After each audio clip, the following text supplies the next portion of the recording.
একজন খেলোয়াড়ের নিজের দেশের প্রতি কতটা ভালোবাসা থাকলে সে এমন কথা বলতে পারে? কিন্তু ভাগ্য যেন অন্য গল্প লিখে রেখেছিল। রাজনৈতিক জটিলতা, মামলার চাপ আর অদৃশ্য কিছু বাধা সব মিলিয়ে থেমে যায় সাকিবের দেশে ফেরার স্বপ্ন।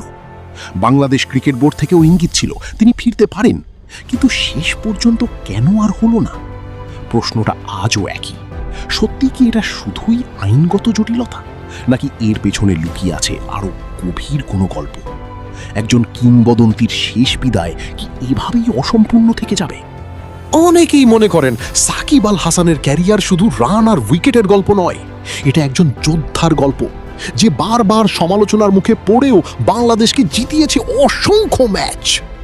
2019 বিশ্বকাপে পুরো বিশ্ব দেখেছিল একজন সাকিব কিভাবে একাই একটি দলকে টেনে নিতে পারে।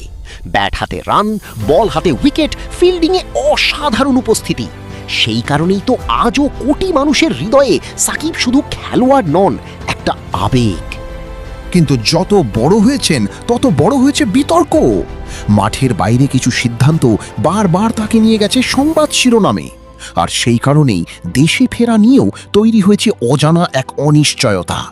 কিন্তু যত বড় হয়েছেন, কিন্তু একটা প্রশ্ন থেকেই যায়, যে মানুষটা বাংলাদেশ ক্রিকেটকে বিশ্ব মঞ্চে পরিচিত করেছে, সে কি প্রাপ্য ছিল এমন এক অনিশ্চিত বিদায়ের?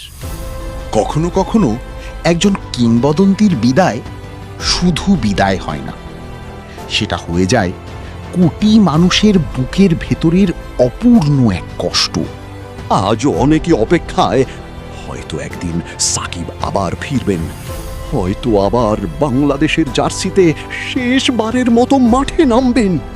কারণ কিংবদন্তিরা কখনো হারিয়ে যায় না, তারা থেকে যায় মানুষের ভালোবাসায়।